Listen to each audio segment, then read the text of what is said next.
L'éditorial du Figaro. Victoire en trompe-l'œil par Patrick Saint-Paul.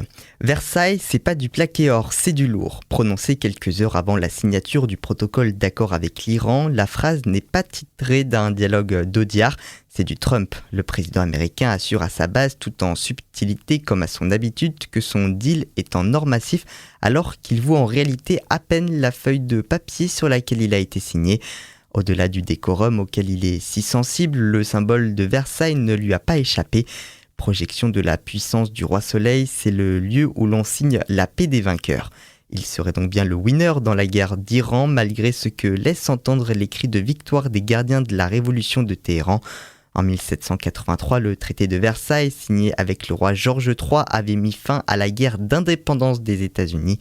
Le traité de Versailles de 1919, avec les réparations imposées aux Allemands, symbolise l'humiliation que Trump prétend avoir infligée aux Iraniens. Les élus républicains du Congrès ne sont pas dupes, contrairement à ce qu'ils tentent de leur faire avaler. Le vainqueur de cette paix est bien l'Iran. D'abord parce que le régime sort vivant de son bras de fer avec deux puissances nucléaires, le grand Satan et le petit Satan. Oubliez le changement de régime et les promesses d'aide au peuple iranien martyr. Trump reconnaît désormais la souveraineté du sanguinaire régime des gardiens de la révolution sur lequel il lève les sanctions et qui touche le pactole, un fonds de 300 milliards de dollars auquel il faut ajouter 100 milliards de fonds gelés et 60 milliards de dollars de revenus pétroliers par an. De quoi s'armer pour la prochaine guerre. L'Iran garde aussi la main sur le détroit d'Ormuz mais s'engage dans une forme vague qui reste à préciser à ne pas se doter de l'arme nucléaire.